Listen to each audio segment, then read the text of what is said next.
welcome everybody to a special weird bonus episode of the Weird Al podcast for National Polka Day. Because this is a podcast where we talk about two of the greatest things in the world, beer and Weird Al. And Weird Al is kind of synonymous with polka. He's got polkas on almost every album. He has an album called Polka Party. The man plays the accordion and his last name is Yankovic. So you don't get much more polka than that. And in that spirit, I pulled in somebody who was like deep in the polka culture. Is that a thing? I don't know. Oh, it certainly was. Yep. Of 1980s Northeast Pennsylvania when polka was hot, polka was king. I have my good friend and buddy, Scott Sanfilippo. Hey, Lauren. Scott. Thanks for inviting me on this fantastic podcast to talk about polkas. Yeah. So you got me here. I wrote this down. Weird Al is synonymous with polkas. Where'd that come from? Really? Yeah. Well, I mean, come on. Crack that beer open because you gotta get me on this one. We're so synonymous with polkas, huh? Yeah, well, he's synonymous with polkas and parody music, but like if you're deep into the Weird Al thing, you have an appreciation of the polkas. We did an entire episode of this show. It was a bracket, like a March Madness style bracket of all of the Weird Al polkas until we came up with the winner. So we talked a lot of polka on the show. Okay. And we do. So, I mean, he's more synonymous with parody music than he is with polkas, but like you can be synonymous with more than one thing, I think. So would he like to be known as a polka artist? I don't think anybody these days would want to be known as that, unless you're Jimmy Sturr. Yeah, you know more polkas than I do, man. Oh, okay. Well, I know Weird Al. You know, Weird Al shares the last name of America's polka king, Frankie do know that. Yankovic. Yeah, yes. In heaven there is no beer. That's why we drink it here. Absolutely. And that's a beautiful segue for me to just introduce the beer that I have today, because it's weird. This is a weird beer. This is not in my usual style at all. It's a flavored blah, blah, blah, blah, blah. It's a flavored Berliner style Weiss beer called Bistro Grande, apple and cranberry crumble. See, I would have, thought that you would have brought, a big can of Polander pierogi flavored beer. No. To go with this conversation with a side of kielbasa. Oh, all right. I'm plugging my cousin. I was gonna say your cousin Scott, they're the butcher who makes the meats. He makes the meats. He's like Arby's. He makes the meats. Yes, yeah. He makes meats. I actually have 3 rings of his kielbasa left in my freezer. I bought 10 a while ago, and I put most of them in the freezer. And just kind of every once in a while, I was like, you know what? I'm gonna have some pierogi and kielbasa. Kielbasa? And kielbasa or kielbasa? Is it? I don't know. Is there? So there is a difference. So if you were at one of these polka festivals, which I'm sure we're going to talk about, I'm sure we are. The debate would rage whether it's kielbasa or kielbasa. That's true. This beer tastes like applesauce. Well, that would be the end of it for me. All right. Yeah. All right. That's fine. I'm going to drink it. It's 8% ABV, so I'm not dumping it, but it tastes like applesauce. Anyway, Scott, yes. Just for the people that are listening to this, I like to invite whoever's on to basically give their, your credentials. What qualifies you to have the conversation you're having with me today? So just. Oh, fantastic. Okay, so here we go. The year was 1989. I was 4. No, it was actually, I am wrong. I've got to break out my trusty calculator here. It was 1987. I read your blog earlier today. Was it 87? All right. So 1987, there was a radio station in Pittston, Pennsylvania, home of absolutely nothing. Pittston, Pennsylvania. The tomatoes. Yeah, the tomatoes, they claim themselves to be the tomato capital of the world. I don't know, being from northeastern Pennsylvania, I guess if you want to be classified as something, pick tomato capital of the world. But in a radio station in Pittston, Pennsylvania, which was actually Duryea, but nobody knows what the hell Duryea is, so they took Pittston. I got a job on my 16th birthday, at this 10,000 watt, AM radio station. It was all the way at the ass end of the dial. There wasn't much left past the frequency, except maybe, frost warnings, very early in the morning. But it was at, WARD in Pittston, Pennsylvania, 1550 AM. It was owned by a guy by the name of Jim Ward. And if you're from northeastern Pennsylvania during that time, Jim was legendary, for hawking furniture at Jacob Kurlanchik's on Main Street in Duryea. Giant market, Kurlanchik Furniture, the 98-room flagship store right there on Main Street in Duryea. Jim would be in the window all the time with a microphone in hand doing a remote broadcast from Jacob Kurlanchik's Furniture. I'm sure the place is now a parking lot after all these years.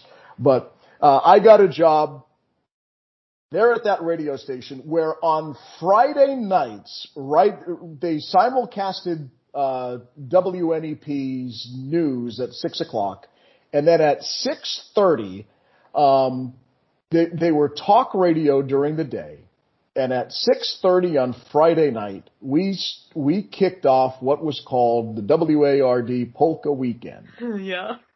And Polka Weekend ran from 6:30 on a Friday till 9 o'clock on Sunday night. And there was a bunch of us guys. I was there, I believe, until like 1994 or 1995. And we would, play polka music. And we had the old vinyl records. We had 2 turntables with all the old polka records. That's so wild. Like how it's just like, I was reading your blog about this early and I was like, holy crap. I feel like I kind of know what I'm doing, putting a podcast together, editing audio like in my little program and stuff. I can't imagine. You got a lot to learn about. I know. Back then, where you had a turntable on the left, a turntable on the right. You had a reel-to-reel recorder over here. You had, like your old 8-tracks that you would put in the car, but they were 4-track audios where we would record our commercials on, and some of the more frequently played polkas were on the carts, is what they were called, cartridges, audio cartridges.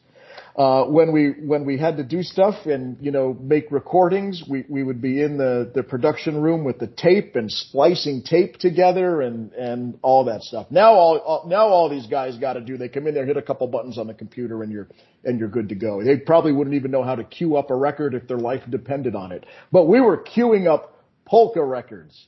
That's so crazy. Yeah, and the best part about this whole thing, Jim Ward was a showman. You know the movie The Greatest Showman? Yes. Jim Ward was a showman. Jim was a carnival barker. Jim could sell ice to an Eskimo.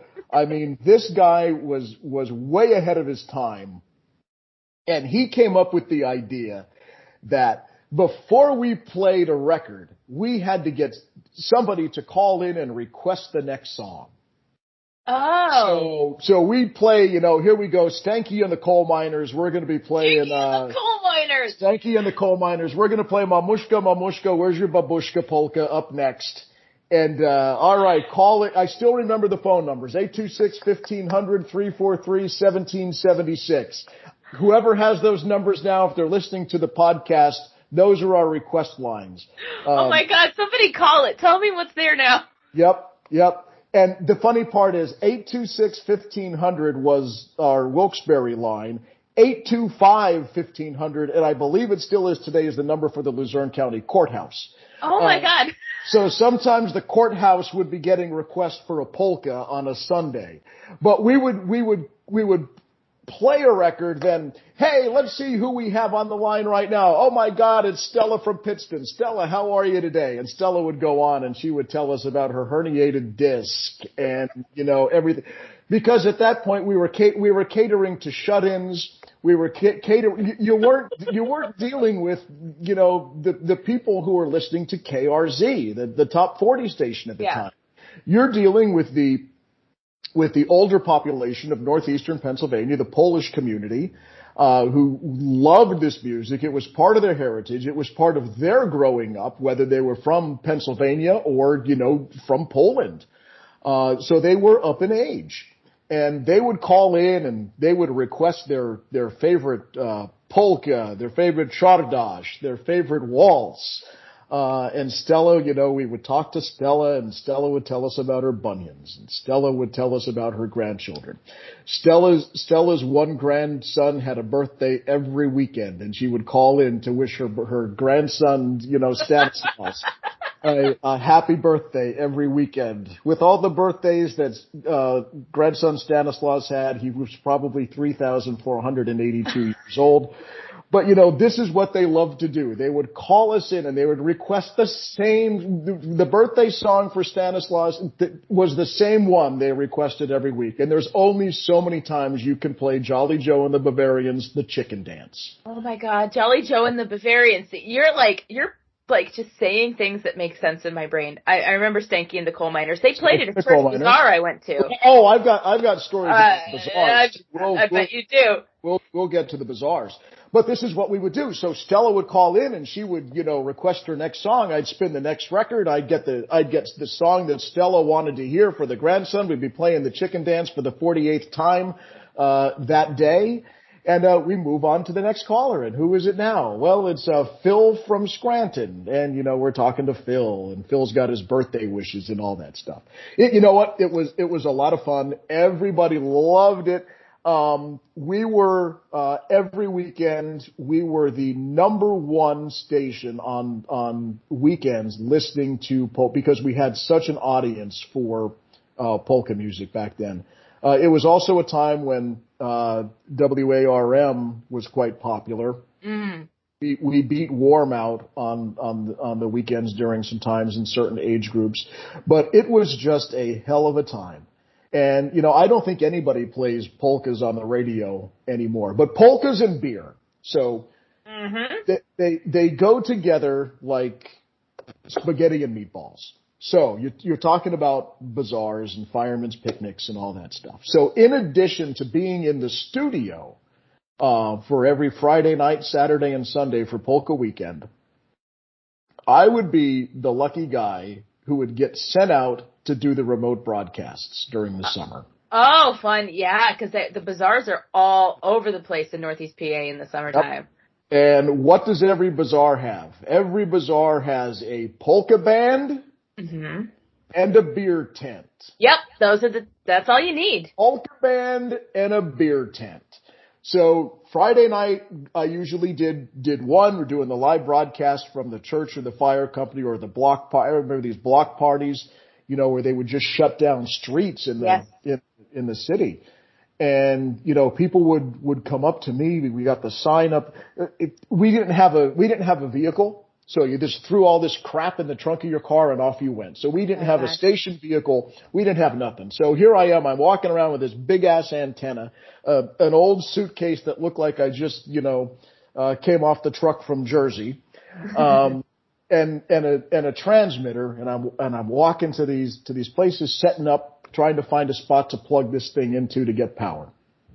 And as soon as people saw me coming, it would be like, oh my God, Polka Weekend is here. Here's my name at the time I used on the radio was Jay Scott. And here's Jay Scott's here. Oh my God. It was like you're a celebrity amongst all these people at these church bazaars and polka events. And we would, do cutaways, and they would play records back at the station, and I would do the live cuts from the bazaar. And then, if we had more than one microphone, because sometimes, we only had one that really worked in that suitcase that, was carried all over the place, we would get some live music from the band on the radio.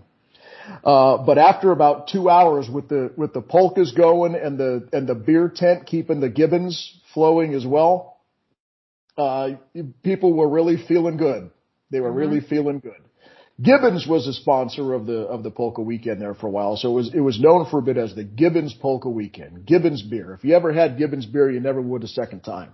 But Gibbons was a sponsor. So Friday nights I usually did one of those events, and then Saturday usually two. I would do one in the afternoon and then another one at night. And Sundays was the day of rest. They would only give me one of those to do on a Sunday afternoon, but it was all over the valley, Scranton, Lackawanna County. I got into some neighborhoods up in Lackawanna County that I never even knew existed at the time. Yeah, there's wild stuff. Now, before I let you, continue with this, because this podcast, again, believe it or not, we've been downloaded on every continent.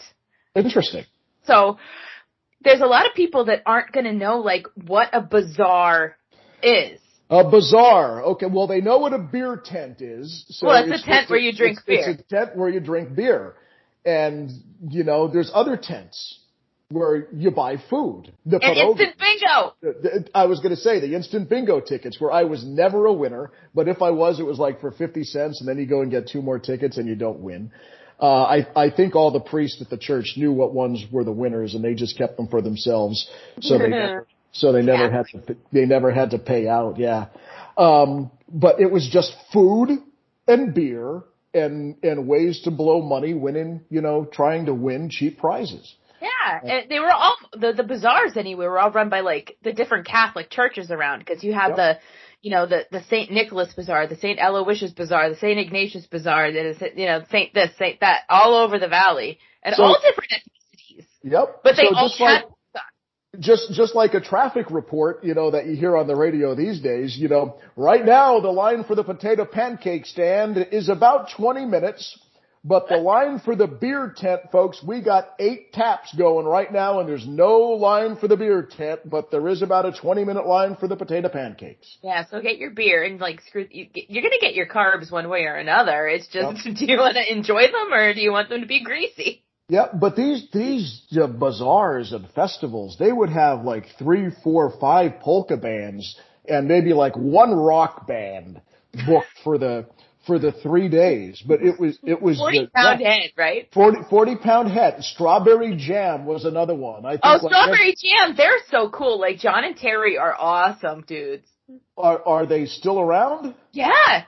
God, they have to be about 110 now too. So, it was just every church bazaar, fireman's picnic, everything was just full of polka music. Yeah. Polka music, food, and beer. Yeah. So I guess clearly I was kind of destined to do a podcast like this because it does have 2 of the touchstones of my upbringing. Weird Al, polka is one of the things that he does, and beer. Yep. That's staple in Northeast Pennsylvania. I'm just a product of where I'm from, and this show is a product of that. So nobody ever brought Weird Al to town to play the accordion at any of these festivals. We had, John Stanky, Joe Stanky, Jolly Joe and the Bavarians. But when one of the churches or fire companies had enough money in the budget, they would bring in the big boy in town. You know who I'm talking about? Is it the Grammy Award winner, Jimmy Sturr, and he would come up with his tour bus. He would have the band in the tour bus, and he would ride into town with his bright red Cadillac convertible with the white leather seats with the license plate that said JS Polka. Oh yeah, he's got that polka money. Yeah, he's got the polka money. Absolutely.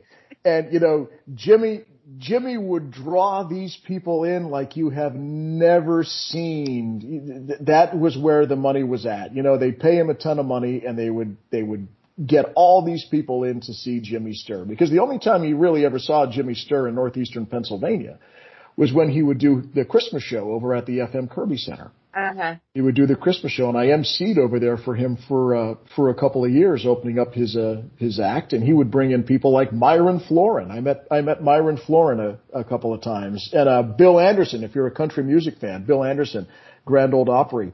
Oh yeah. Yep, I emceed for those guys many times when they were in Wilkes-Barre.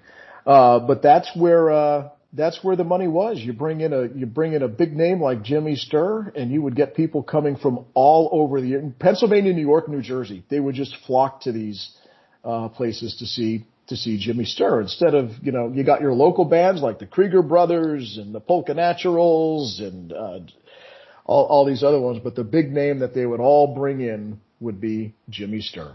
Wow. That's so neat, and here's the thing, Weird Al is from California, born and raised in California, and the strangest thing happened to me. I was a couple of months ago, I was wearing one of my Weird Al shirts. I went to the pet store for food for my dogs. Okay. And not thanks for myself. Thanks for clarifying that. Thank you. And I'm at the register, and this woman notices my Weird Al shirt, and she goes, "You're from the Northeast, aren't you?" And I'm like, why does my brain's like, why is my Weird Al shirt making her think I'm from the Northeast? And in the conversations I've had doing this show, it's because of the accordion and that polka roots that exists in the Northeast part of the country, specifically, the tri-state area that you had mentioned before. It's like, yeah, you know what? That's where his fan base is. I've had a lot of guests on this show, and most are from the East Coast. The farthest west I think I've gone at this point is Ohio. Yeah. Of people that want to talk to me about Weird Al. People listen, but the ones who care as much are from that pocket in the Northeast where polka is so deeply rooted in the culture, like what you're talking about, where, you spend a summer in Northeast Pennsylvania, you're going to a church bazaar, you're playing instant bingo, you're drinking beer, and you're hearing polka, whether you like it or not. There would be no other commercial radio station that would dedicate 2.5 days to playing polka music. And I'll tell you what, we could not keep up with the number of advertisers who wanted to advertise on a weekend. We would try to keep the hour to about 16 minutes worth of advertising. And most of the ads that were sold at that time were about a minute in length. So that's 16. So we started, selling sponsorships for the weather, for the time checks.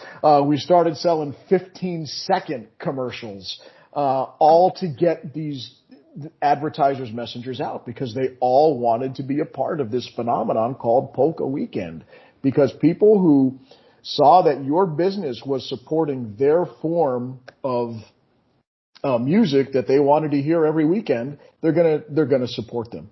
And, I talked about doing the remotes at the church bazaars and stuff like that, but we would even go to an appliance store, in the middle. The one that always sticks out to me is, Wojtek.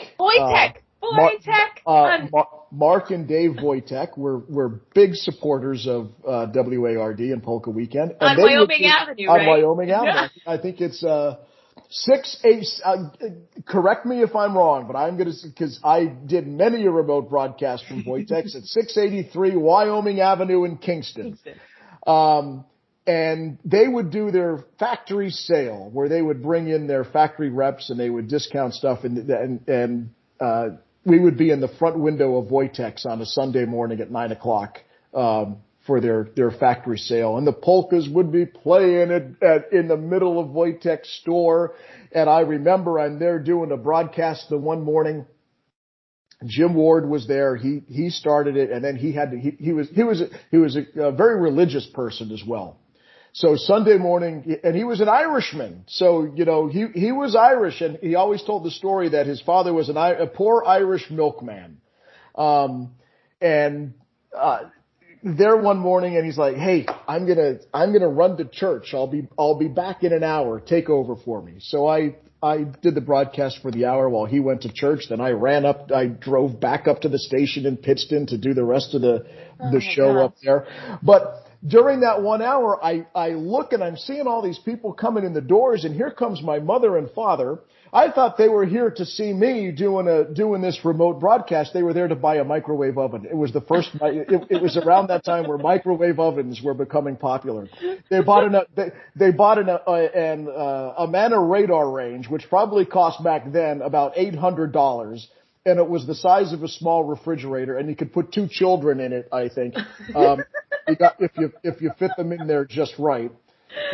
But they ended up buying, one of the first microwaves from Wojtek because of Polka Weekend. Amazing. But crazy. And then what else did you see in northeastern Pennsylvania that spun off of Polka Weekend?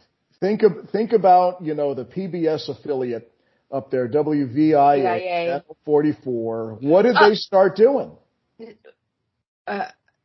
Pennsylvania Polka, the television show. Okay, I wanted to make sure I was in the right place because I actually tweeted earlier at my dad who commented on, the fact that this was being recorded today. And I go, strike up the music, the band has begun, the Pennsylvania Polka. Started in Scranton, it's now number 1. Started in Scranton. It's now number 1. Da, da, da, da. Yeah. Pennsylvania Polka. Yeah. So the local PBS station up there, did a television show. And they brought all these people this little into old the lady. studio.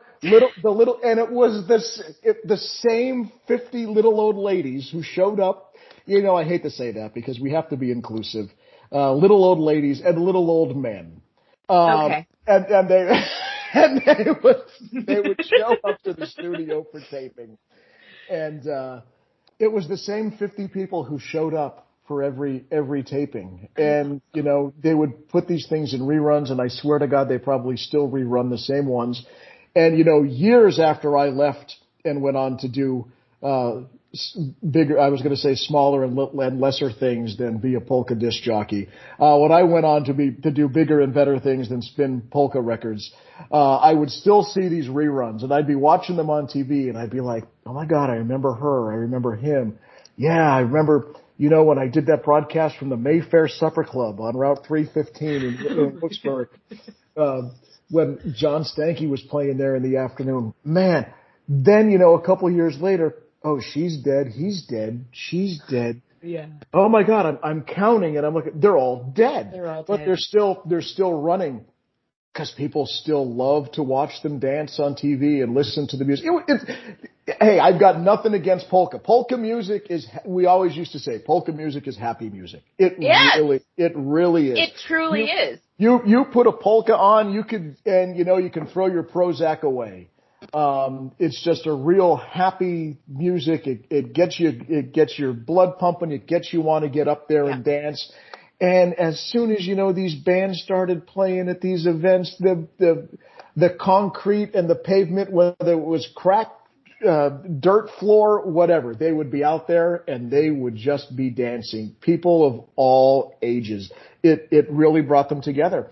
And people love to wait for the summer for these picnics to arrive where their favorite polka band would be playing live, and they would get out there and they would have their beer, they would have their kielbasi on a stick and their potato cakes, and they would just dance till midnight came along, and they were so damn tired they just wanted to go home and go to bed. Yeah, it's beautiful. Yeah, they say polka people are happy people. Polka music is happy music. So that's true. It's true. And the reason that I'm even diving into polka on this podcast is you have no reason why you're diving into polka, do you? No, you're polka. No. I would never have thought somebody of your age. That's a compliment. Thank you. Someone of your age would have any interest in polka music whatsoever. And I'm Italian. I didn't know what the hell polka music was. It's true. You just happened to live where you lived, and it was like, oh, okay, this is what makes these Polish people happy. It's fine. I should have been listening to Frank Sinatra, Dean Martin, and Lou Monte with Dominic the Italian Donkey, yet alone Stanky and the Coal Miners, Joey Lastavica and Polka Punch, and Jimmy Sturr. I mean, come on. It's so great. I mean, but seriously, you're making such a it's a beautiful point that you're making, is that polka music is happy music, and it brings so many different kinds of people together, because we said that when we did the episode of the show where we did the bracket about all of Weird Al's polkas. It's like, honestly, yeah, there's some that like we prefer more than others, but at the same time, they're all just so happy to listen to. Even the angry white boy polka, where it's the polka medley where he takes all of like the angry white guys of like the early 2000s. You know, you've got like Down with the Sickness and like Strokes and oh gosh, oh my god, I can't even think of their name right now. But yeah, it's a bunch of angry early 2000s music, but he puts it in a polka. Interesting. And it's beautiful. It's so upbeat. Now, see, I bet a lot of people don't realize that, you know, Weird Al Yankovic and Frankie Yankovic, not related. They are not related at all. Not related at all. And Frankie Yankovic, like I mentioned earlier, is known as America's Polka King. He had a band that traveled all over the country, just playing polka music. Has a ton of records. And you know, everybody knows Frankie Yankovic. Everybody knows Frankie Yankovic.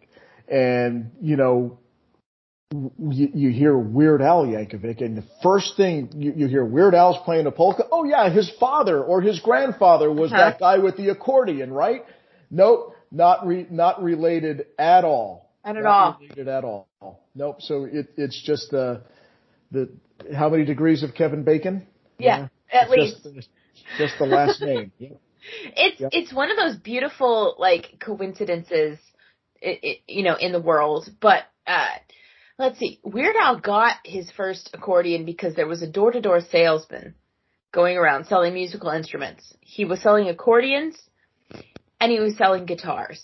And Weird Al's mother said, "Well, our last name is Yankovic. You should probably play the accordion." Probably play the accordion. Yep. And that's the rest, as they say, is history.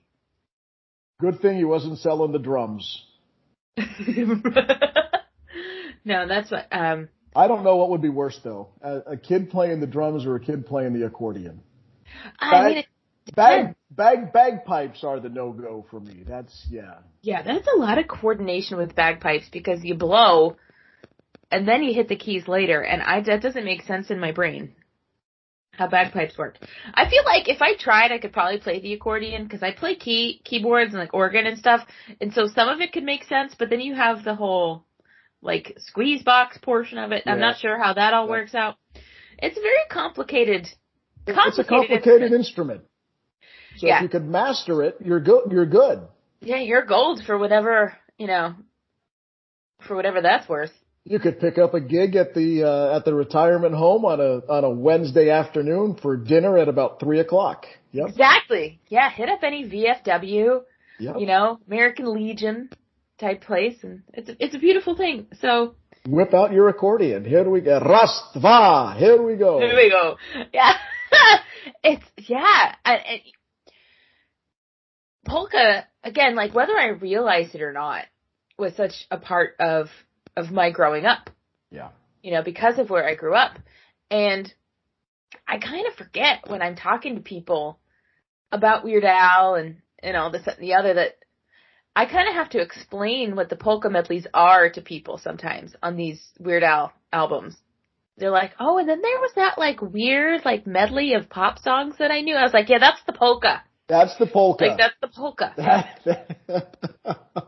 Do they know what a polka is? Probably not. No. The kids today probably have no idea what a polka is. And you know, that's kind of sad, because, you know, we as time goes by, more and more of the traditions, more and more of the cultural stuff that's handed down from generation to generation, like music. Music is one of those things that gets handed down from generation to generation. The Polish people have their music in the form of polka that, you know, the grandparents used to listen to and play on the record player. And when the grandkids were over, they would hear it, they would like it, and, you know, they would play it. And now I don't think we have that anymore. I think as time went on, the internet took over. iTunes is where you get your music, and you play the same 10 songs over and over and over again until your ears bleed. But I don't think we have any more of the stuff that makes areas, makes nationalities, ethnicities unique like we used to 20, 30 years ago. Yeah, and I mean, you're right. You're right. Like, that whole local music that's kind of based in your culture, it's a thing that's dying out. You know, there's still, you know, you live in Florida now, much like I do, and so there's different types of cultural pockets than what, you know, I grew up with or what you grew up with. But like, I think there's a lot of moving forward, which is great, and I love the moving forward of things. But the looking back is also important, and kind of remembering the roots of like who you are and where you come from. And polka's a big part of that for me and for you, clearly. Yeah, I think, you know, many kids today would probably be like, they hear that, they may like it, but then they think, if one of my friends hears me listening to this music, they're going to think I'm weird, and, you know, then I'm going to be ostracized, and they're going to bully me and call me out on stuff. But, you know, times are different now. Times are different from when, you know, I was growing up, when you were growing up, when our parents and grandparents were around. And like I said, I think it's just unfortunate that this music in probably another 25, 30 years may be gone and forgotten. Because let's be honest, how many new polka bands are picking up where, you know, I just mentioned a bunch as we were talking through here today, the ones that I remember when I was out on the road, you know, working with these guys. How many have almost everyone that I mentioned, I don't think is out there playing anymore because they've either passed on or, you know, they've gotten so old they just can't do it anymore. Yeah. But you don't see anybody saying, I am going to go start a band and we're going to start a polka band. Yeah. There's money in it, people, if you decide to do it, because there's an audience for it. It's a nostalgic place. But is there an audience for it? That's the thing. If I were to, you know, rent a hall today and, you know, put a band together, how many people are actually going to show up for a polka dance? Now, back in the 80s, I mean, we would pack that venue every weekend. But how many of these young kids are going to show up? Back then, we weren't getting young kids showing up. Maybe you'd see a couple, you know, teenagers and some kids in their 20s, but they were there because mom and dad were there. They took grandma and grandpa out for the day. They weren't there by themselves. They didn't, you know, wake up that day and say, hey, we're going to go to church, we're going to go have lunch, then we're going to go over to the Mayfair and we're going to dance to Stanky this afternoon. It's just something that didn't happen. Yeah. It was always the older demographic that we appealed to, that 55 plus. Very rarely would you see somebody young. But I would be curious to see if, you know, we put together a polka event, who we would get. I'm going to assume it's going to be the older demographic, because the younger kids, and I got to tell you, Lauren, don't even get me going on the music of today. I know. I know what you think about the music of today. All I'm saying is, if I were to go to a church bazaar now in like Northeast Pennsylvania area, and they had a polka band playing, I would get those pangs of nostalgia. Like, if I were that young kid that went like with my grandparent, you know, 20 some odd years ago, what have you. And maybe that grandparent has since passed on, and then I heard them play a particular polka song. You know what I mean? You have that, and I think there might be a space for a new polka band somewhere, you know, in that area to say, you know what, we're going to play the classics. We might put a new spin on some, you know, might do some polka versions of pop songs. People might get a kick out of that in the vein of like what Weird Al kind of does in these medleys, because that's allowed, and see what happens. Yeah. I think like a straight up polka cover band, like covering pop music, might be super dope. Like, I don't know. I mean, would that be like crapping on culture, or like saying like, we want to keep the style of music alive and this is how we do it? If it would help keep the tradition going, it's worth a shot. Exactly. So, all right, all you commenters commenting in the comments, somebody start a polka cover band, and please, like, give me credit for the idea. Thank you so much. And send us tickets so we can see and hear for ourselves how it. Yes. Yep. Yes. How it worked out for you. That's gonna be so great. You know, I think this is like a beautiful end to the conversation. Basically, asking somebody to carry this on, because it kind of needs to be. You know, Weird Al is doing what he does, doing his polka medleys and things like that. But there's, like, we grew up in a time of, like, these small local polka bands that